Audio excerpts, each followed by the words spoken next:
Wednesday again, so shop update time. Just doing the finishing touches on this thing.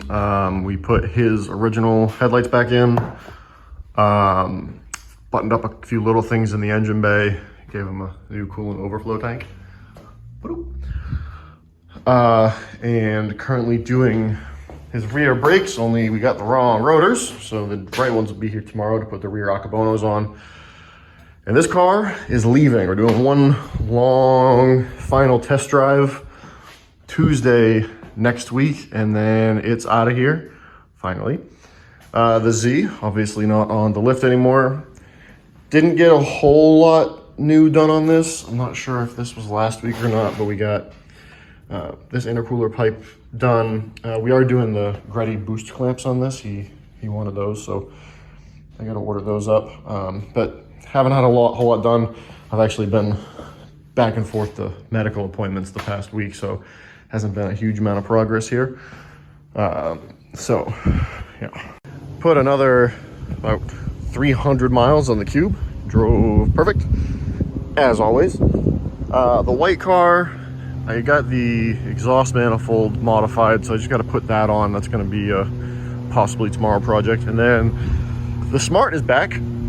We're getting a new exhaust for it because the other one needed a flex pipe.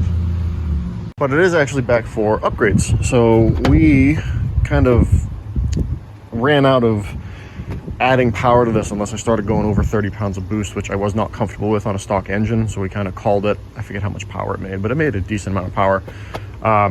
So we're actually going to put this on ethanol, or at least try to, without taking the gas tank out. We're going to see what the factory fuel system can handle. The injectors are good for way more power than the car is making. And we're also going to do a couple other upgrades. Like we are going to give the fuel tech the ABS readings so that we can get a couple more features out of this thing, such as like a rolling anti-lag. We're also going to put a couple other sensors in the engine bay just to get more data, because you know we only have so much data, but the more data we can get, the better off we're going to be. We're also going to hook up the VVT. Part of the limiting factor with how we were tuning it before is the factory VVT, we can't touch it.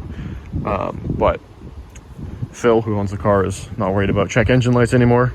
So we're going to take control of the VVT so that we can really tune this thing. And I might put a upgraded OEM Juke turbo I have laying around in this thing just to see what happens.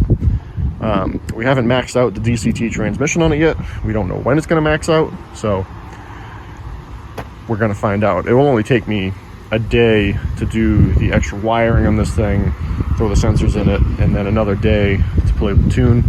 So that's that.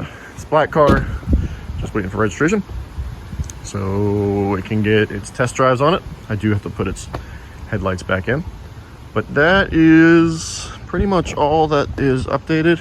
The upgraded cams for that have shipped out. They should be here by the middle of next week, so I can finish putting that engine together. I am going to do a video explaining the cam profile we chose and the differences between the new one and our last two cam profiles that we've used. So I will get into that later.